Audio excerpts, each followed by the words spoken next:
Bienvenidos, amigos y amigas, a Historia con el Móvil. Mi nombre es Juan Jesús Pleguezuelo, soy profesor de Historia de Instituto y estoy realizando esta serie de audios para ayudar a estudiantes de secundaria y bachillerato a entender mejor la historia. Aunque también llevo otra misión y es la de hacerte pasar un buen rato, la de entretenerte, la de alegrarte un poquito el día, aunque sea un poco, y la de dar respuesta a toda esa gente que es muy curiosa y que siempre se está preguntando sobre el porqué de todas las cosas. Antes de empezar con el programa, este episodio está patrocinado por la Academia de Marketing Online Boluda.com, una academia donde puedes aprender todo lo necesario para montar tu negocio online. Tienen a disposición más de 200 cursos y cada semana se publica un nuevo curso de 10 lecciones. Oye, y todo esto por 10 euros al mes. Siempre digo que esta academia es como una universidad donde tú eliges tu itinerario.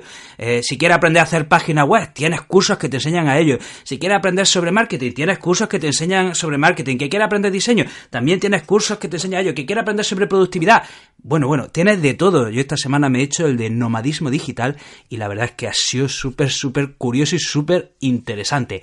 Bueno, empecemos con el programa de hoy. Vamos a hablar de la segunda revolución industrial, un tema apasionante. Y digo que es apasionante porque se parece mucho esta época de la historia a lo que está sucediendo hoy día. Hoy día vivimos una época de cambios que van como el rayo, unos cambios que están transformando nuestra sociedad, y todo esto precisamente fue lo que pasó en la segunda revolución industrial. Además, la segunda revolución industrial es una época en la que se empieza a construir una economía global que es, en lo que estamos viviendo hoy día, y eso se empieza a construir en esta época de la historia. Vamos a aclarar algunos conceptos. Vamos a ver, estamos hablando de la segunda revolución industrial. Primero aclaremos qué es una revolución. Una revolución es un cambio brusco en la sociedad en un corto periodo de tiempo. Eso es una revolución. Por eso decía que hoy estamos viviendo otra revolución, que le llaman algunos la revolución tecnológica. Pero, eso es una revolución. Un cambio brusco en la sociedad en un corto periodo de tiempo. Y una característica, esto es curioso, que a menudo la gente que vive una revolución no es consciente de que la está viviendo. Esto es muy interesante. Ahora, hemos dicho que vamos a hablar de la segunda revolución industrial. Ya hemos aclarado que es revolución. Y si es segunda, es que hubo una primera. Ya dedicamos un podcast a explicar lo que es la primera revolución industrial, pero vamos a aclarar algunos conceptos por si no os acordáis o no lo habéis escuchado. Miren, la primera revolución industrial se da en Gran Bretaña entre mediados del siglo XVIII y mediados del siglo XIX. Y se resume de una manera. En la primera revolución industrial se sustituye en la industria el trabajo artesano por un trabajo hecho por máquina. Es decir, aquel trabajo que antes lo hacían los humanos o los animales, ahora se sustituyen por un trabajo hecho por máquinas. Y en la revolución industrial, la primera, es una confluencia de tres revoluciones. De una revolución agrícola en la que se aumenta la producción en el campo, de una revolución demográfica en la que la población, especialmente en Gran Bretaña, aumenta, y una revolución tecnológica. En la primera revolución industrial los dos grandes inventos son la máquina de coser y la máquina de vapor. Y las dos grandes industrias son la industria textil y la industria siderúrgica unida al ferrocarril. Bien, eso es lo que sucede en la primera revolución industrial. Pero ahora, cuando hablamos de la segunda revolución industrial, decimos lo siguiente, que este es el periodo de tiempo que va desde 1870 hasta la Primera Guerra Mundial. Y pasa que en la segunda revolución industrial Gran Bretaña seguía siendo una gran potencia, pero ahora se le suman otras potencias industriales, por ejemplo, Estados Unidos y Japón. ¿Por qué se caracteriza la segunda revolución industrial? Bueno, pues porque ahora los inventos que se hacen, se buscan nuevos inventos, pero desde el primer momento se hace pensando en la industria. Desde el primer momento se buscan avances científicos que se puedan explotar de manera comercial, que se puedan aplicar a la industria y a los que se les pueda sacar un beneficio económico. Vamos, que ya hay un interés económico claro. En la investigación científica ya hay un interés claro desde el primer momento. En la segunda revolución industrial, las grandes industrias son la industria eléctrica y la química. Si antes la industria, en la primera era la textil y la siderúrgica, ahora es la industria eléctrica y la química. La nueva fuente de energía es el petróleo. Otras grandes industrias también se produce una gran revolución en el transporte, porque se inventa el automóvil, se inventa el avión, y también tenemos que destacar los avances en la industria metalúrgica. Y ahora vamos a hablar de las grandes potencias industriales. Bueno, Reino Unido sigue siendo una gran potencia industrial. Además, recordemos que Reino Unido, dominaba medio mundo. sea, Reino Unido era una potencia colonial que tenía colonias por toda la esfera terrestre. Además, hay que decir una cosa, que a comienzos del siglo XX, Reino Unido pasa a un segundo plano. ¿Quién le supera? ¿Quién le supera? ¿Quién le supera? Adivina, adivinanza, Estados Unidos, efectivamente. Vamos a hablar de otra gran potencia industrial, que es Alemania. Miren, Alemania, vamos a ver si has escuchado mis otros podcasts. Ay, que me voy a enfadar. Como no te oiga, me enfado.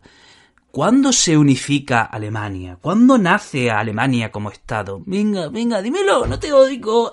1870. Hay gente a la que no he oído, 1870 es cuando Alemania nace como Estado, por la unificación de los territorios germánicos. Y bueno, ¿qué se da en Alemania? Se impulsa el transporte ferroviario, se aprovecha los recursos naturales. Por ejemplo, en el Sarre había mucho carbón y mucho hierro. Y atención, también se extrae mucho hierro de una región que se llama Lorena. Segunda pregunta del día del examen de hoy, señoras y señores. ¿A quién pertenecía Lorena? ¿A qué otro estado pertenecía Lorena? ¿Y a quién se lo arrebató Alemania y se lió parda? Muy bien, a Francia. Efectivamente, Alemania le arrebató la región de Lorena a Francia junto con Alsacia. Y esto fue uno de los grandes motivos por los que se empezó la Primera Guerra Mundial. Quédate con este dato. También tenemos que decir que, en Alemania se hacen bien las cosas desde el inicio, y es que invierten en educación. Además, era una educación ya dirigida a la industria, de manera que la población estaba bien educada, bien formada para, trabajar en la industria y hacer del país un país industrializado y una gran potencia. Y de hecho, en esta época nacen grandes industrias y grandes marcas que son muy conocidas hoy. Por ejemplo, Bayer, la marca de aspirina. La marca de aspirina resulta que la funda Friedrich Bayer, y en principio era una fábrica de tintes para ropa.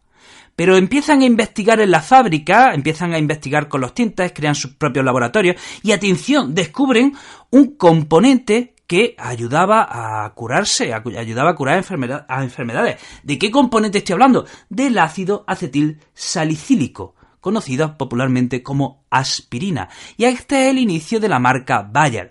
Curioso, miren, al inicio no se entendía muy bien la diferencia entre medicamentos y droga. Bayer empezó a comercializar la aspirina como un medicamento, pero se vino arriba y también quiso comercializar otro medicamento que veían que era más potente que la aspirina.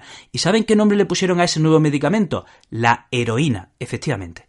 La heroína es una droga que inventa Bayer, que, ojo, hubo que prohibirla al tiempo cuando se descubre la gran adicción que causaba esta droga. Pues tuvieron que prohibirla. Pero efectivamente, la heroína al principio se vendía como un medicamento. ¿Le suena este ejemplo a otro? ¿Le suena este caso a otro ejemplo? Por ejemplo, Coca-Cola, que se empieza a comercializar en 1886, también se vende al inicio como un medicamento, porque hacía sentir bien a la gente, ya que, atención, tenía hojas de coca. ¿De acuerdo? Por supuesto, de nuevo también tuvo que retirarse lo que es la hoja de coca de la bebida que era Coca-Cola. Y otra marca que nace en Alemania, famosa, Siemens, fundada por Werner von Siemens, que al principio lo que hacían era construir líneas de telégrafos. Pero atención, quien funda Siemens, esta familia era la leche. Siemens la funda un tal Werner von Siemens, pero este tenía un hermano que inventa un horno gracias al cual se puede producir acero inoxidable en grandes cantidades. Este hermano se llama Carl Wilhelm Siemens. Vamos a hablar ahora de Estados Unidos. Desde 1860 a 1900, Estados Unidos se convierte en una gran potencia, se convierte en esa gran potencia que será en el siglo XX, y de hecho ya hemos dicho que Estados Unidos supera a Gran Bretaña. ¿Y por qué Estados Unidos se convierte en esa gran potencia? En esa gran potencia industrial, porque sabe aprovechar sus recursos naturales. Piensen que Estados Unidos es un país gigantesco, tienen de todo. Saben aprovechar el gran mercado interior que tienen, construyen una gran línea de tren que abarca todo el país y una gran línea de telégrafo y que hace que el país esté bien comunicado. Además, la demografía, gracias a la emigración, la población en Estados Unidos aumenta muy rápidamente y hace que en Estados Unidos haya mucha mano de obra y también haya mucho consumidor. Y empiezan a nacer grandes trusts. ¿Qué son trusts? Cuando varias compañías del mismo sector se unen y monopolizan ese sector. ¿Les suena? A ver si les suena a estas compañías. Standard Oil y General Electric, es ahora cuando nacen. Y vamos a hablar ahora de la otra gran potencia, que es Japón. Gracias a la revolución Meiji, que se da en 1868, empieza en Japón una revolución en la que se deja atrás el sistema feudal y el país se moderniza. ¿Y cómo se moderniza el país? Pues los japoneses mandan a especialistas, mandan a gente a Europa a ver qué estaban haciendo los europeos y a copiarles. De manera que Japón empieza a seguir los pasos que se estaban siguiendo en Europa y llega a convertirse en una gran potencia. Potencia en la educación primaria, potencia en la innovación tecnológica y se convierten, en una gran industria y acabará siendo un gran imperio. Japón acabará formando un gran imperio por toda Asia. Vamos a hablar ahora de las nuevas fuentes de energía. Hay que destacar la siderurgia del acero. El acero es una aleación de hierro y carbono. Primero se consigue el acero, luego se consigue el acero inoxidable, que es hierro más carbono más níquel. Y gracias al horno del que ya hemos hablado antes, el horno que inventa un tal Carl Wilhelm Siemens, el hermano del creador de la compañía de Siemens, gracias a ese horno el acero se puede producir en grandes cantidades. También tenemos nuevos metales como es el aluminio, etcétera. Y todos estos metales se aplican a la construcción de infraestructura y especialmente a la construcción del transporte. Vamos a hablar ahora de la electricidad. La electricidad, miren, pues ya imagínense, la electricidad supuso una gran revolución en la vida cotidiana. ¿Qué se puede hacer con la electricidad? Por ejemplo, alumbrar las ciudades, alumbrar las calles. ¿Qué se puede hacer con la electricidad? Por ejemplo, alimentar de energía los aparatos eléctricos que tenemos en nuestras casas. Gracias a los transformadores, a los alternadores, a los cables de alta tensión se consigue que la electricidad pueda llegar a largas distancias. Y ahora vamos a hablar de otra fuente de energía que va unida a dos grandes industrias. Vamos a hablar del petróleo y cómo el petróleo influye en la industria automovilística y en la industria aeronáutica. Al principio, el petróleo solo servía para el alumbrado doméstico. Sin embargo, con el tiempo esto se aplica, como hemos dicho, al automóvil y al avión. En 1885, un tal Carl Benz, ¿le suena este apellido? Benz, en 1885 construye el motor de explosión que funciona con gasolina. Y en 1886, Benz con sus socios hacen el primer prototipo de automóvil. Aquí se inventa el coche, 1886. ¿De acuerdo? ¿Cómo era el primer automóvil? Pues atención, tenía 3 ruedas. Y parece que no era muy útil al principio. Y no sabían cómo comercializarlo hasta que la mujer de Carl Benz, Berta, decidió hacer un viaje por su cuenta. Dicen que lo hizo que lo hizo sin que lo supiese su marido. Decidió hacer un viaje desde Mannheim a Pforzheim, que ambas regiones son de Alemania, ¿vale? Y hizo un viaje de 96 kilómetros. Este es el primer viaje que se hace en automóvil. Gracias a eso, gracias a la utilidad que la mujer de Carl Benz demostró, pues se pudo comercializar este coche. La compañía que funda Carl Benz con el tiempo hará el famoso Mercedes-Benz. Pero ¿cuándo es cuando el coche se populariza? ¿Cuándo es cuando el coche llega al pueblo? ¿Quién lo hace? Henry Ford. En 1910 en Estados Unidos, Henry Ford produce el famoso Ford T. Y hay que decir que Henry Ford revoluciona la industria con varios conceptos que él supo aplicar. El primer concepto que sabe aplicar Henry Ford en su industria es el taylorismo. ¿Qué decía el taylorismo? En la industria había que dividir el trabajo y que cada obrero se dedicase a una sola tarea. ¿Qué consigues con esto? Mayor eficiencia. ¿De acuerdo? Mayor eficiencia. Y Ford lo aplica de la siguiente manera, con la cadena de montaje, de manera que si pone a todos los obreros en línea, ¿de acuerdo? Y a cada obrero le va llegando la pieza que él tiene que ensamblar, ¿qué consigues con esto? Que el obrero no se tenga que desplazar por la fábrica, ¿de acuerdo? Yendo a por los materiales con los que tiene que trabajar. No. Los materiales ya llegan al obrero sin que el obrero se tenga que mover del sitio. O sea, que si cada obrero hace una sola tarea, y además cada obrero no se tiene que mover del sitio para realizar esa tarea, ¿qué estamos consiguiendo? Una mayor eficiencia y una mayor productividad. Pero es que además Henry Ford hace lo siguiente, sube el salario a los trabajadores, ¿para qué? Para que los mismos trabajadores puedan comprar los coches que producían y crear así una sociedad de consumo y que su coche, el Ford T, pudiera llegar, a todo el pueblo, porque si su Ford T se quedaba solo entre los ricos, pues no iba a vender, así que si consigue que los obreros tengan una suficiente renta como para permitirse un coche, pues va a conseguir vender mucho más.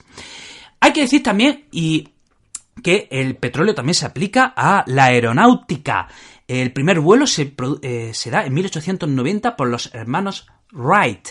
hay que decir que, bueno, ya había otra nave que estaba surcando el cielo, el Zeppelin. El Zeppelin, desde 1852 ya estaba surcando el cielo, pero claro, el avión era bastante más efectivo que un Zeppelin.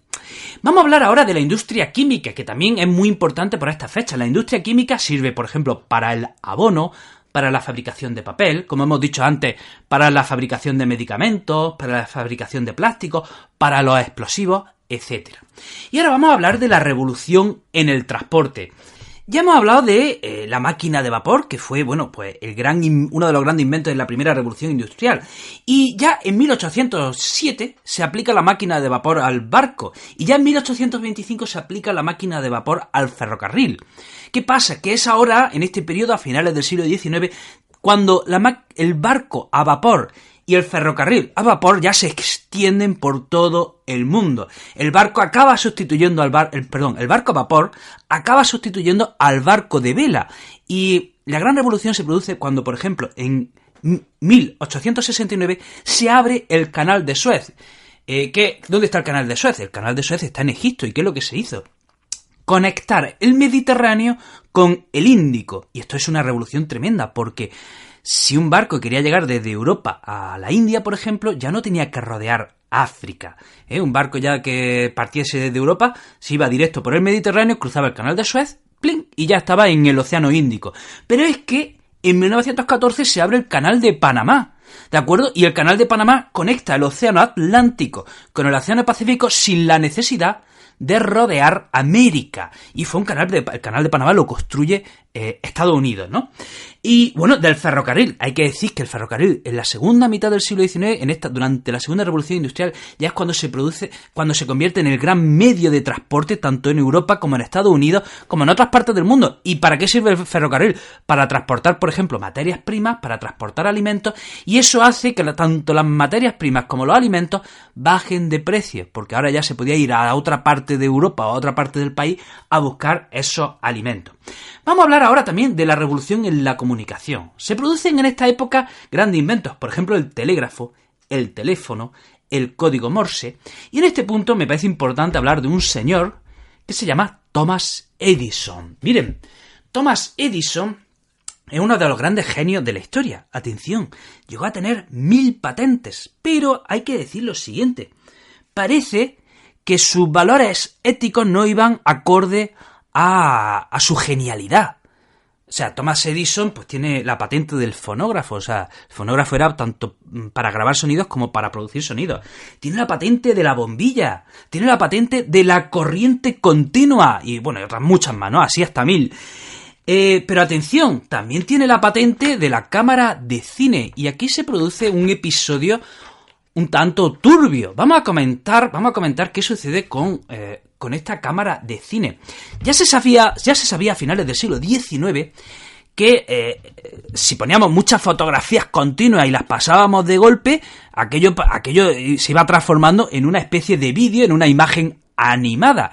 Pero claro, ahora se trataba de ver quién era el invento que conseguía construir un aparato que pasase las fotografías rápidas. Vamos, a ver quién inventaba la primera cámara de vídeo. Bueno, pues se sabe que el primer señor que inventa una cámara de vídeo es un tal Louis Le Prince, en Francia, en 1887. Este fue el primer señor que construye una cámara de vídeo. ¿Qué pasa? Pues que Louis Le Prince solicita la patente en Estados Unidos, solicita la patente en Francia, solicita la patente en Gran Bretaña y atención, un día en 1890 va a coger un tren a París y este Louis Le Prince desaparece. ¡Tachán! Desaparece. No se sabe qué pasó con él. Este señor que inventa la primera cámara de vídeo, que solicita las patentes en estos 3 grandes países industriales, en 1890 desaparece en un tren que iba a París. Y casualmente, en 1891, Thomas Edison patenta su propia cámara de vídeo y en 1892 los hermanos Lumière patentan también otra cámara de vídeo. Una de las teorías era que Thomas Edison pudo mandar que matasen a Louis Le Prince, o Le Prince, como se pronuncia, no os ríais de mi pronunciación, que os estoy oyendo, ya sé que mi francés es terrible. Louis Le Prince o Le Prince o como se diga. Entonces, una de las teorías es que Thomas Edison encargó que que se quitasen de en medio a Louis Le Prince o Le Prince. ¿Y qué pasa? Bueno, pues que ¿quiénes quedan? Thomas Edison con su cámara de vídeo y también los hermanos Lumière. Pero es que en Estados Unidos, debido a las leyes proteccionistas, hacen que se quiten de en medio a los hermanos Lumière con su invento. ¿De acuerdo? Entonces, en Estados Unidos se queda solo Thomas Edison con su cámara de vídeo, y a partir de ahora cualquiera que quisiese grabar una peliculita en Estados Unidos, por pequeña que fuese, tenía que pagarle una pasta a Thomas Edison. Y Thomas Edison iba, pues, con su compañía, pues iba exigiendo a todos los cineastas que le pagasen una cuota que, pues, no podían pagar o no querían porque a lo mejor no se lo podían permitir. Y atención, aquí surge un movimiento independiente, un tal, a ver si les suenan estos apellidos, William Fox. Fox, ¿le suena? Pues sí, este es el fundador de la famosa Fox, la cadena de televisión. Pues este tal William Fox es uno de esos independientes que empieza a luchar contra el monopolio que había ejercido Thomas Edison con su patente. Un tal Zukor que funda una compañía llamada Paramount. Le suena también, ¿verdad? Y unos hermanos que se apellidaban Warner, efectivamente, los de Warner Bros. Bueno, pues todos estos que estoy diciendo, William Fox, Zukor, los hermanos Warner, para huir de Thomas Edison, se largan a Hollywood. Porque por aquel entonces, en Los Ángeles, estaba este barrio que era Hollywood, y ahí se empiezan a establecer todas estas compañías cinematográficas para huir de los abogados de Thomas Edison. Finalmente la campaña la ganan estos independientes, la campaña legal, la lucha legal la ganan estos independientes, y Thomas Edison, bueno, tiene que dejar de cobrar por usar la cámara de vídeo. Pero fíjense, alguien dirá, ¿por qué Louis Le Prince iba a ser asesinado por Thomas Edison? Qué pasada, ¿no? Pero fíjense el personaje este de Thomas Edison. Miren, Thomas Edison tenía una compañía y en 1884 contrata a un joven llamado Nikola Tesla. Y en 1884 un día le dice Thomas Edison a Tesla, ¿a que no tienes de mejorarme los generadores de corriente? Y el Tesla le dice que sí, hombre, que sí soy capaz. No eres capaz. Mira, si lo haces, te doy $50,000. Y dice Nikola Tesla, ¿que me da $50,000? Ahora verás. Y se cuenta que Nikola Tesla consiguió mejorar los generadores de corriente y crear una nueva forma para transportar la energía. Bien, pues Thomas Edison, cuando Tesla fue a poner la mano de esos $50,000, Thomas Edison dijo, venga, hombre, que era broma, que no era broma, que yo no dije $50,000, que dije $10, que te lo has creído, tonto.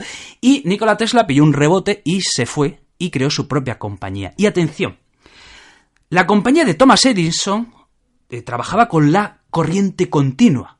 ¿Qué pasa? Que la corriente continua hacía que la electricidad fuese perdiendo energía desde que llegaba de un punto a otro. Bien, pues Nikola Tesla en su nueva compañía consigue crear un sistema en el que se llama la corriente alterna, en el que la electricidad no pierde energía desde que va de un punto a otro. Vale, pues aquí empieza lo que se llama la guerra de las corrientes. Antes era la guerra, lo que hemos hablado antes se llamaba la guerra de las patentes, pues esto es la guerra de las corrientes. Y Thomas Edison, para demostrar que Tesla estaba equivocado con su corriente alterna, llega a electrocutar animales, o sea, llega a arrojar animales sobre la corriente alterna, sobre los cables que trabajaban con la corriente alterna de Nikola Tesla, para que esos animales muriesen y así demostrar que el sistema de Nikola Tesla era peligroso. Y a ver, era peligroso, pero era tan peligroso como el de Thomas Edison. Pero claro, si tú arrojas un animal a posta, pues es normal que se electrocute, ¿no? Pues hasta ese punto llega Thomas Edison por quedarse con el monopolio. Qué bestia, ¿verdad? Qué bestia. Y ya para terminar, decir que la segunda revolución industrial, como hemos dicho al inicio, es el inicio de una economía mundial, de una economía interdependiente, donde las materias primas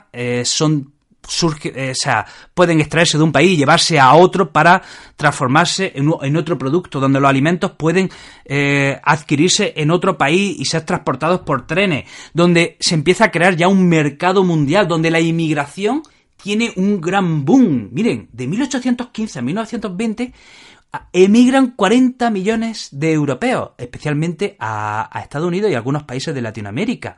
¿De acuerdo? 40 millones de europeos hacen las maletas y se van hacia los Estados Unidos. Y Bueno, hasta aquí el programa de hoy. Espero que le haya resultado interesante. Qué tema tan apasionante, qué tema tan fascinante. Les recuerdo que el programa de hoy ha sido patrocinado por la Academia de Marketing Online Boluda.com. Tiene el enlace en las notas del programa. También que tengo un montón de proyectos relacionados con la educación. Si quieres estar al tanto de todos ellos, puedes seguirme en mis redes sociales. Estoy en todas. Elige la que tú quieras, que ahí estoy. En Facebook, Juan Jesús Pleguezuelo. En YouTube, El Profesor Inquieto. En Instagram, El Profesor Inquieto. En TikTok, El Profesor Inquieto. En Twitter, El Profe Inquieto. Bueno, te mando un abrazo enorme. Te deseo lo mejor. No te olvides de ser feliz y nos vemos en el próximo episodio.